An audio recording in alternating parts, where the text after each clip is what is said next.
Hello dear friends, finally welcome back to my official YouTube channel. कैसे हैं सभी मेरे प्यारे बच्चे, शेर और शेरनियां। आप सभी का बहुत बहुत आभार है मेरे ऑफिशियल यूट्यूब चैनल पर। और आज प्यारे बच्चों मैं आपके लिए लेकर आया हूं एक बहुत ही बेहतरीन, फिर से 2900 most important mock test series continue है। और अभी ये मैं लगातार पढ़ाऊंगा। 30 पेपर आज खत्म हो जाएंगे। 29th ये पेपर होगा मॉक टेस्ट 29, जिसको मैं कराने जा रहा हूं मॉडल पेपर, और जिसका के आपको पीडीएफ कॉपी टेलीग्राम चैनल पर मिल जाएगी, जिसका लिंक वीडियो के डिस्क्रिप्शन बॉक्स में नीचे दिया गया है। डिस्क्रिप्शन में जाकर लिंक पर क्लिक करके आपको टेलीग्राम चैनल को ज्वाइन करना है। वहां पर आपको इसकी पीडीएफ कॉपी अवेलेबल हो जाएगी। प्यारे बच्चे, पेपर है 29। सबसे पहले पहला क्वेश्चन हम सीधे चल रहे हैं बिना देरी किए हुए। ठीक है, सबसे पहला क्वेश्चन लीजिए स्क्रीन पर आपके सामने। The smoking is undoubtedly very injurious for health. फटाफट बताओ। यहाँ गैप ज्यादा हो गया, मैं इसको कम कर देता हूं। ये वाला जो गैप है लीजिए, सॉरी, इसमें इतना ही है ये गैप, यहाँ पर भी ये गैप इतना ही है। अब ठीक है, ये वाले पार्ट है। फटाफट बताओ भाई, A part, B part, C part, कहाँ आपको गलती दिख रही है? Smoking is injurious, undoubtedly very injurious, ये लिख लीजिए। इंजूरियस एक एडजेक्टिव है। इंजूरियस माने होता है हानिकारक। इसके साथ आने वाला फिक्स प्रीपोजिशन लिख लीजिए, इंजूरियस टू। इंजूरियस टू का मतलब होता है हार्मफुल, हानिकारक होना। इसीलिए यहीं पर गलती है। फॉर हेल्थ की जगह क्या होगा? यहां पर आएगा प्यारे बच्चे टू हेल्थ। क्यों? क्योंकि इंजूरियस के साथ आने वाला कोई भी प्रीपोजिशन फिक्स प्रीपोजिशन टू होता है। इंजूरियस टू का मतलब होता है हानिकारक होना। सी पार्ट में गलती है प्यारे बच्चे। इंजूरियस के साथ आने वाला फिक्स्ड प्रीपोजिशन क्या होगा? हमेशा टू होगा। लिख लेना इसके साथ, ये फिक्स फ्रेज है। इंजूरियस टू हेल्थ होता है, याद रखना। इंजूरियस फॉर हेल्थ नहीं होता। पहले का सही आंसर होगा सी। किस पार्ट में गलती है उसको हमें छांटना होगा। सेकंड पार्ट आपके सामने है, fill in the blank. Second part, the man question is a prominent figure in the business circle. इस बिजनेस में, बिजनेस का जो पूरा सर्कल है इसमें, ये बहुत ही एक प्रोमिनेंट फिगर है। जिस व्यक्ति के बारे में चर्चा हो रही है, याद रखना प्यारे बच्चे, ये भी फिक्स्ड फ्रेज है। द मैन, कभी भी जिसके बारे में बातें हो रही होती हैं उसको कहते हैं इन क्वेश्चन, मैन इन क्वेश्चन। ये लिख लेना, D is the right answer. क्या मतलब है इसका सर? इन क्वेश्चन का मीनिंग क्या हुआ सर? इन क्वेश्चन का मीनिंग टू बी डिस्कस्ड और बीइंग डिस्कस्ड। बीइंग डिस्कस्ड, जिस व्यक्ति या जिस चीज किसी के भी बारे में बातें हो रही हैं उसको कहा जाता है इन क्वेश्चन। इन क्वेश्चन का मतलब आई होप आपको समझ में आ गया होगा प्यारे बच्चे, ठीक है ना। मतलब जिसके बारे में क्या हो रही हैं, जिसके बारे में प्यारे बच्चे बातें हो रही हैं उसको कहा जाता है। यहां किसी व्यक्ति के बारे में बात हो रही है, उसी के बारे में कहा जा रहा है man in question. Man in question का मतलब हुआ यहां पर जिस व्यक्ति के बारे में हम क्या कर रहे हैं, हम बातें कर रहे हैं, उसी को यहां पर बोला गया है इन क्वेश्चन का मतलब दैट मैन बीइंग डिस्कस्ड और कंसीडर्ड। जिस व्यक्ति के बारे में बात हो रही है उसी को कहा जाता है man in question. Man in question fix phrase नहीं है, इन क्वेश्चन। चाहे वो कोई चीज की बात हो, किसी भी व्यक्ति वस्तु किसी भी चीज की बात हो, जिसके बारे में बात हो रही है उसको इन क्वेश्चन कहा जाता है।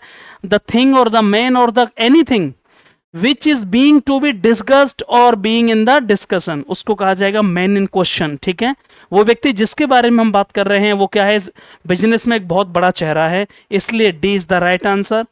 सर स्क्रीन पर तीसरा क्वेश्चन आप सभी के सामने है। तीसरा क्वेश्चन, हिज हाउस, उसका घर कहां पर है, जल्दी बताइए। नियरेस्ट टू मी क्यों नहीं आ गया? क्योंकि नियरेस्ट से पहले दा नहीं चाहिए, सुपरलेटिव डिग्री है, इसलिए यह गलत हो गया। लास्ट हमेशा ऑर्डर को दिखाता है, ऑर्डर या पोजीशन को दिखाता है। लास्ट माने अंत में होगा, लास्ट के साथ, इसलिए टू आ नहीं सकता। लेटेस्ट भी सुपरलेटिव डिग्री है, इससे पहले दा आना चाहिए। और या फिर रिसेंट चीजों को दिखाता है, अभी रिसेंट, हाल फिलहाल में। लेटेस्ट ये है, लेटेस्ट न्यूज है। His house is next to, लिख लो। नेक्स्ट के साथ आने वाला प्रीपोजिशन हमेशा टू होता है। नेक्स्ट टू माइन, यहां नेक्स्ट आएगा क्योंकि टू आ रहा है, इसलिए नेक्स्ट टू माइन मतलब ठीक। नेक्स्ट टू का मतलब लिख लो क्या होता है? नेक्स्ट टू का मतलब होता है बिल्कुल एडजेसेंट टू, बगल में। एडजेसेंट टू बिल्कुल बगल में है, अगला ही घर है, ठीक है ना। नियर टू और नेक्स्ट टू लिख लेना प्यारे बच्चे। इसका मीनिंग होगा क्या? बिसाइड होता है इसका मीनिंग। नेक्स्ट टू फ्रेज की तरह है जिसका मीनिंग होता है। नेक्स्ट टू का मीनिंग एडजेसेंट टू हो गया और बिसाइड हो गया। बिसाइड मतलब बिल्कुल बगल में, या एडजेसेंट टू बिल्कुल ठीक अगला घर है, उसी को कहा जाता है। मैम आवाज चेक कर लीजिए, साउंड एक बार। His house is next to mine, उसका घर ठीक मेरे अगला ही है, बगल में ही है, नेक्स्ट टू, इसलिए आंसर हो जाएगा सी इज द राइट आंसर। कोई डाउट किसी को? चौथा क्वेश्चन स्क्रीन पर आप सभी के सामने प्यारे बच्चे, ये बहुत अच्छा क्वेश्चन है, लिख लेना, गांठ बांध लो, ये नॉर्मल किसी विशेष वस्तु की बात नहीं हो रही, ये जनरल चीजों की बात हो रही है। दा और एन क्यों नहीं आ गया? क्योंकि वोवेल साउंड नहीं आ रही है। ए इज द राइट आंसर लिख लेना। इंग्लिश के एक पोएट हुए जॉन कीट्स, उन्होंने ये कहा था थिंग ऑफ ब्यूटी। ए क्यों आ रहा है यहाँ पे? कोई पार्टिकुलर चीज की बात हो रही है? नहीं, पार्टिकुलर होती कि ये वाली चीज तो द थिंग ऑफ ब्यूटी हो जाता। ये कहा गया सुंदरता की कोई भी चीज, a thing of beauty, internal सुंदरता है, किसी भी चीज, व्यक्ति, वस्तु, किसी में भी अगर अंदर की सुंदरता है, हमेशा उससे आपको खुशी मिलेगी। एक्सटर्नल ब्यूटी से खुशी नहीं मिलेगी क्योंकि वो परमानेंट नहीं है। A thing of beauty universal truth है, लिख लेना। द थिंग ऑफ ब्यूटी हो जाएगा पार्टिकुलर, यदि आप दा लगा दोगे मतलब ये पार्टिकुलर हो गया कि एक विशेष चीज की बात हो रही है, लेकिन हम यहां ये कह नहीं सकते कोई भी चीज जो सुंदर है, सुंदर मतलब अंदर से कोई भी चीज जो सुंदर है, a thing of beauty, anything, कोई भी चीज, हमेशा उससे खुशी मिलेगी हमको, इसलिए ए आएगा। एन आ नहीं सकता क्योंकि हम वोवेल साउंड नहीं है। B is the right answer. Sir पांचवा क्वेश्चन स्क्रीन पर आपके सामने, बहुत बेहतरीन क्वेश्चन है, लीजिए पांचवा question, identify the best replacement बताइए। ये जो अंडरलाइन पार्ट दिया गया इसमें कुछ गलती आ रही है सेंटेंस के मीनिंग के अकॉर्डिंग। द डाइवर्सिटी माने विपत्ति, आपदाएं, ब्रिंग इन द बेस्ट सबसे अच्छे और सबसे बुरे तरीके से इन डिफरेंट ह्यूमन बींग्स में, अलग अलग ह्यूमन बींग में अलग अलग तरीके से आती हैं। मतलब जो आपदाएं होती हैं, कई लोगों की जिंदगी में आपदाएं अच्छी हो सकती हैं, कई लोगों की जिंदगी में आपदाएं बहुत बुरे तरीके से आती हैं। क्या ये सही है? इसका क्या गलती है सर? जो अंडरलाइन पार्ट है यहां पर क्या गलती है? देखो, डाइवर्सिटी घटनाएं क्या होती हैं? घटित होती हैं। ये जो आपदाएं आती हैं वो जिंदगी में घटित होती है ना, आती हैं, हैपन। ब्रिंग इन का मतलब क्या होता है? ब्रिंग इन का यहां क्यों नहीं आएगा? ब्रिंग इन माने तो नॉर्मल लाना होगा, आपने सुना होगा ब्रिंग, यहां पर ब्रिंग आउट की बात करें कि ब्रिंग अबाउट की बात करें। ब्रिंग अबाउट किसे कहते हैं? लिख लेना। ब्रिंग अबाउट का मतलब होता है किसी चीज का होना, टू हैपन और टू अकर। इसका अर्थ ही क्या है सेंटेंस का? O double C U R, occur माने होना, घटित होना। ब्रिंग अबाउट किसे कहते हैं? The diversities bring about the best and worst and different human being, किसी चीज का होना, घटित होना, उसको कहा जाता है ब्रिंग अबाउट। तो यहां सही क्या हो जाएगा? ब्रिंग अबाउट का मतलब to happen something, to cause something, to happen और टू प्रोड्यूस अ रिजल्ट। जो अलग अलग तरह की डाइवर्सिटीज हैं, डाइवर्सिटीज माने विविधताएं, डाइवर्सिटीज का मतलब होगा विविधताएं, एडवर्सिटी माने आपदाएं, तो डाइवर्सिटी का मतलब होगा अलग अलग विविधताएं पाई जाती हैं, होती हैं। द बेस्ट एंड वर्स्ट, अलग अलग आदमियों के लिए अलग अलग तरह की विविधताएं, किसी के लिए अच्छा किसी के लिए बुरी हो सकती हैं। यहां होने के लिए, हैपन होने के लिए, घटित होने के लिए ब्रिंग इन की जगह क्या आएगा?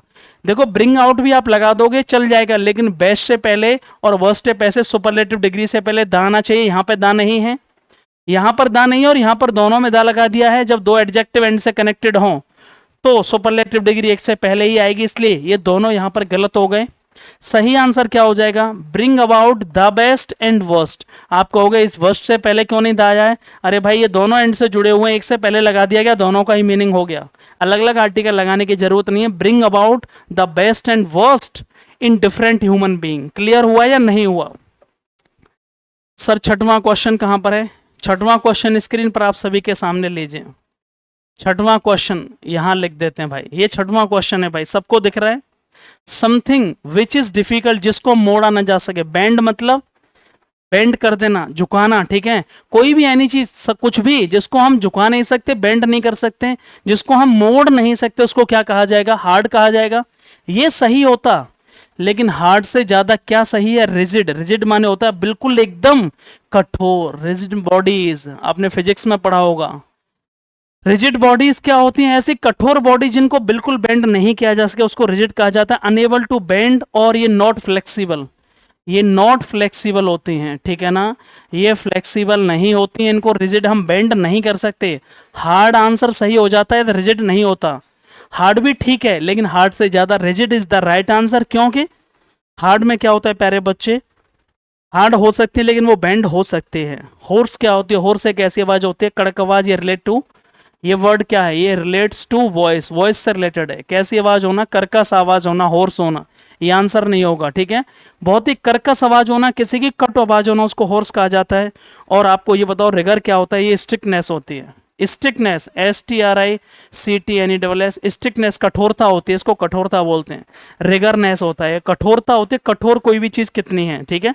थोरोनेस कठोरता, टफनेस कह लो आप उसको। सही आंसर क्या, which is difficult to bend, rigid is the right answer. Sir अगला क्वेश्चन 7 का क्वेश्चन ये लीजिए, चेंज द वॉइस।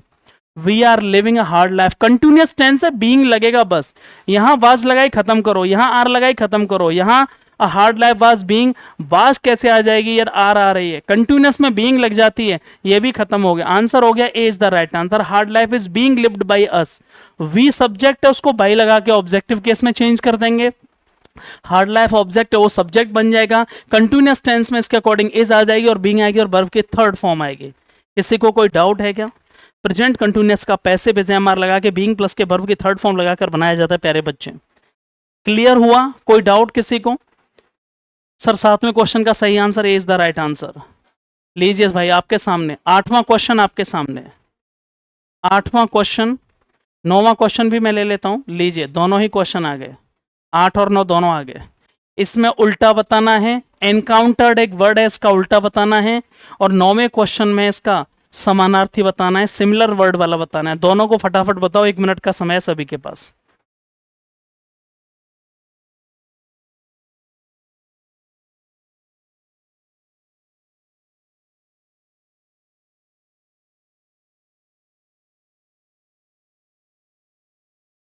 प्यारे बच्चों, एनकाउंटर्ड किसे कहते हैं आपको नहीं पता है तो मैं आपको बता दूं, किसी से अचानक से मिलना, to meet something, to meet someone, और टू फेस्ड समथिंग, किसी का मुकाबला। फेस का मतलब वो नहीं है मुकाबला करना, लड़ना। फेस मतलब किसी से अचानक से मिल जाना, टू फेस समथिंग अनएक्सपेक्टेडली, ठीक है। अचानक से, एक्सपेक्टेशन नहीं की थी, आशा नहीं करी थी, पहले से पता नहीं था, अचानक से अनएक्सपेक्टेडली मैं किसी को फेस कर रहा हूं, मिल रहा हूं, अचानक किसी से मुलाकात हो जाती है। आप कहते हो सर मैं रास्ते में जा रहा था, अचानक से दोस्त मिल गया, एनकाउंटर हो गया। एनकाउंटर आपने वो भी सुना होगा, पुलिस एनकाउंटर करती है, वो भी तो सामने मिल जाता है, सामने चोर मिल जाता है, उसको एनकाउंटर कर दिया गया। अचानक से मुलाकात हुई और दोनों में क्या हो गई, एनकाउंटर कर दिया गया, ठीक है ना। एनकाउंटर मुठभेड़ हो गई, दोनों में मिलना हो गया, ठीक है। एनकाउंटर का उल्टा बताना है, एनकाउंटर में आप मिलते हो किसी से, फेस, ये इसका सिनोनिम्स हो गया, फेस्ट करना, SYNONYMS, ये सिनोनिम्स हो गया इसका बिल्कुल, इसलिए आंसर नहीं हो सकता। अवॉइड माने आप किसी को इग्नोर कर रहे हो, बिल्कुल दिख नहीं रहे हो। ओवरकम माने जीत लेना, किसी को जीत लेना। टू डिफीट एनीथिंग, चाहे वो व्यक्ति हो, वस्तु हो, स्थान हो, किसी भी चीज के ऊपर विजय पा लेना, उसको ओवरकम कहा जाता है, विजय पा लेना, ओवरकम। एनरिच किसे कहते हैं, कोई भी चीज जो बहुत न्यूट्रिशियस है, एनरिच का मतलब आप लिख लेना, टू इंप्रूव और एनहेंस द क्वालिटी ऑफ और वैल्यू ऑफ समथिंग, किसी चीज की क्वालिटी, गुणवत्ता को बढ़ा देना, किसी चीज को क्वालिटी को इंप्रूव कर देना, किसी चीज की वैल्यू, क्वालिटी, किसी को इंप्रूव कर देना, ठीक है। टू इंप्रूव और इनहेंस द क्वालिटी और वैल्यू ऑफ समथिंग, चाहे वो व्यक्ति हो, वस्तु हो, किसी भी चीज की, उसको एनरिच कहा जाता है, समृद्ध। अवॉइडेड, ये वो व्यक्ति है, इसका उल्टा हो गया अवॉइडेड, जिससे आप मिल नहीं रहे हो, इग्नोर कर रहे हो, आपकी मुलाकात नहीं हो रही, उसको अवॉइडेड कहा जाता है। पूरी तरह से किसी को इग्नोर कर देना, ठीक है। किसी भी व्यक्ति, वस्तु, किसी भी चीज को आपने इग्नोर कर दिया, इग्नोर्ड कर दिया, इसका सही आंसर क्या होगा प्यारे बच्चे? 100% इसका सही आंसर होगा A is the right answer, A is the right answer. Clear हो गया? फेस्ड इसका सिनोनिम्स होगा मुलाकात करना। अब इसका सिनोनिम्स बताना है, हार्बिंगर। हार्बिंगर कौन होता है फटाफट बताओ। हार्बिंजर ये कौन व्यक्ति है? देखो भाई, इसकी हिंदी आप देखोगे तो इसकी हिंदी होती है अग्रदूत। अग्रदूत मतलब जो पहले ही फ्यूचर में कुछ होने वाला है उसके बारे में प्रेडिक्ट कर दे या बता दे। मैसेंजर आप इसका आंसर लगाओगे, ये नहीं होगा। मैसेंजर केवल वो व्यक्ति है जो किसी दूसरे तक न्यूज़ या कोई इंफॉर्मेशन पहुंचाता है। राजाओं के पहले आपने देखा होगा मैसेंजर होते थे, ठीक है। वो किसी भी एक इंफॉर्मेशन को दूसरे इंफॉर्मेशन तक भेज देते, डिलीवर द न्यूज़, और अनाउंसमेंट करते हैं, ठीक है ना। न्यूज़ को भेजते हैं, अनाउंसमेंट करते हैं एक जगह से दूसरी जगह, ये मैसेंजर होते हैं। किसी एक इंफॉर्मेशन को दूसरे तक पहुंचाना, किसी एक न्यूज़ को दूसरे तक पहुंचाना, ये मैसेंजर हो गया। समझना मैं क्या कह रहा हूं। और फोर रनर कौन है? ये पहले ही अनाउंस कर देते हैं, घोषणा कर देते हैं फ्यूचर में जो कुछ होने वाला होता है, चाहे ये भले ही। इसीलिए हार्बिंगर का जो सही सिनोनिम्स होगा वो फोर रनर होगा, ना कि मैसेंजर होगा। मुझे पता है मैसेंजर लगाओगे, आंसर भी आपको दिख जाएगा इसमें। जब आप नेट पर सर्च करोगे हार्बिंजर के सिनोनिम्स क्या है तो मैसेंजर दिख जाएगा, लेकिन सही आंसर फोर रनर। फोर माने पहले, रन माने जो पता चल जाए। स्टीवर्ड किसे कहते हैं? पायलट। पायलट होता है जो भी किसी एयरक्राफ्ट को, किसी भी वायुयान को जो हैंडल करता है, पायलट आंसर होगा नहीं। स्टीवर्ड किसे कहते हैं? स्टीवर्ड खाने पीने का ध्यान रखने वाले। स्टीवर्ड का सेम मीनिंग आपको पता होगा, लुक आफ्टर, ठीक है, देखभाल करना किसी भी प्रॉपर्टी की। स्पेशली वो लोग जो किसी प्रॉपर्टी, किसी चीज की देखभाल करते हैं उसको स्टीवर्ड कहा जाता है, ठीक है ना। अलग अलग हायरिंग होती है, जैसे कोस्ट गार्ड में एक पद का नाम होता है स्टीवर्ड, ठीक है, कोस्ट गार्ड में भर्ती निकलती है स्टीवर्ड की। उसका मतलब होता है कि पूरा देख रख रखाव करना, किसी चीज का देखभाल करना, चाहे वो खाने हो, प्रॉपर्टी हो, कुछ भी हो। हार्बिंगर ये वो व्यक्ति है। अग्रदूत मतलब ये पहले ही जो कुछ फ्यूचर में घटित होने वाला है, चाहे वो पॉजिटिव हो नेगेटिव हो, उसके बारे में पता कर लेता है। फोर रनर है, पहले की ही सोच लेता है, उसको कहा जाता है फोर रनर। याद रखना, ये वो व्यक्ति है प्यारे बच्चे जो क्या करता है, अनाउंसेस और कोई भी इवेंट का पता कर लेता है जो फ्यूचर में होने वाली है, उसके बारे में पहले ही पता चल जाता है, ठीक है। इसीलिए इसका सही आंसर होगा 9वें क्वेश्चन का C is the right answer. Sir अगला क्वेश्चन क्या है? 10वां क्वेश्चन ये लीजिए, फटाफट लो। हार्डवर्क इज द की, सफलता की कुंजी है। मेहनत ही सफलता की कुंजी है। क्या होगा? आंख बंद करके लिख लो जब भी ये क्वेश्चन आपको कभी मिले। Key to success. Key to एक इडियोमेटिक एक्सप्रेशन है। की टू मतलब success, success to get success, सफल होना। की टू मतलब सफलता, कुंजी होना, किसी चीज की सफलता, इसेंशियल और अचीविंग समथिंग। की के साथ में टू आना बिल्कुल लिख लो, आइडियोमेटिक एक्सप्रेशन है key to. Hard work is the key to success. सफलता ही, मेहनत ही सफलता की कुंजी है। याद आना, लिख लो, गांठ बांध लो, की टू। 10वें का A is the right answer. Sir 11वां क्वेश्चन कहाँ है? लीजिए 11वां क्वेश्चन स्क्रीन पर आप सभी के सामने। ये 11वां क्वेश्चन हो गया सर, ये देखिएगा। Identify the indirect speech. सभी को विजिबल है मैम? सबको दिख रहा है? आइडेंटिफाई इनडायरेक्ट स्पीच बहुत सिंपल है। रिपोर्टेड स्पीच का वाक्य पास्ट परफेक्ट में है, हैड प्लस के गॉन, तो इसमें कोई चेंज होता ही नहीं है। ये द रिपोर्टेड स्पीच का वाक्य पास्ट परफेक्ट में है, तो रिपोर्टिंग मतलब रिपीट स्पीच में कोई चेंज नहीं होगा। रिपोर्टेड स्पीच के वाक्य में कोई चेंज नहीं होगा। यहां इन्होंने चेंज कर दिया, गॉन का वेंट कर दिया गया है, ये ऑप्शन खत्म हो गया। यहां इन्होंने गॉन रहने दिया, had already to the bank. Ashok said that Subhash had already gone to the bank. ये आंसर सही हो सकता है 11 का भी, बिल्कुल मैं एकदम कॉमनली कह रहा हूं। कोई चेंज नहीं होगा, कॉमा इन्वर्टेड कॉमा हटा के बस दैट लग जाएगा, सब सेम रहेगा। यहाँ इन्होंने फिर से चेंज कर दिया, वेंट कर दिया, जो कि पॉसिबल नहीं है। यहाँ इन्होंने फिर से हैड बीन कर दिया, जो कि पॉसिबल नहीं है। पास्ट परफेक्ट के टेंस में कोई चेंज नहीं होता, यहाँ भी सेम, यहाँ भी सेम, बस कॉमा इन्वर्टेड कॉमा हटा के ये लग जाएगा B is the right answer. 11वें क्वेश्चन का B is the right answer. Sir 12वां क्वेश्चन स्क्रीन पर आपके सामने दिख रहा है। ईडियम्स फ्रेज हैं, एक वर्ड आ रहा है। तुम्हारी जो रिपोर्ट है इस मामले में, जो तुमने रिपोर्ट दी है, इज ऑल मून साइन, और मूल साइन है, मतलब क्या हुआ? ऑल मून साइन हो गया, चंद्रमा की लाइट की तरह जैसे चमकता है चंद्रमा, देखने में लगता है, लेकिन चंद्रमा की खुद की लाइट होती है, किसी दूसरे से चमक रहा है। याद रखना, सूरज के प्रकाश से जब चंद्रमा सामने आता है तो उस पर लाइट पड़ती है। अपना चंद्रमा का कोई भी प्रकाश नहीं होता, देखने में ऐसा लगता है जैसे चंद्रमा चमक रहा है। मून की साइन हो रही है, लेकिन वो खुद की साइन नहीं होती, मतलब वो सच में एक्चुअल में नहीं है, फाल्स है, झूठ है, अनट्रू है वो। हमें लगता है देखने में चंद्रमा चमक रहा है, चंद्रमा नहीं चमकता। सूरज की रोशनी से चंद्रमा चमकता है जब पृथ्वी के सामने आ रहा होता है, और इसीलिए इसको कहा जाता है कि ये ऑल मून साइन हो गया। मतलब तुम्हारे जो इस मामले में तुमने जो रिपोर्ट दी है वो पूरी तरह से झूठी है, फाल्स है, गलत है। फेमिलियर माने परिचित आंसर होगा नहीं, एक्सेप्टेबल माने स्वीकार की गई है ये होगा नहीं, एक्सीलेंट माने उत्तम ये नहीं होगा, कॉन्कोटेड माने होता है, यही आंसर है, सी इज द राइट आंसर। कॉन्कोटेड माने पूरी तरह से झूठ, मिथ्या, अनट्रू है।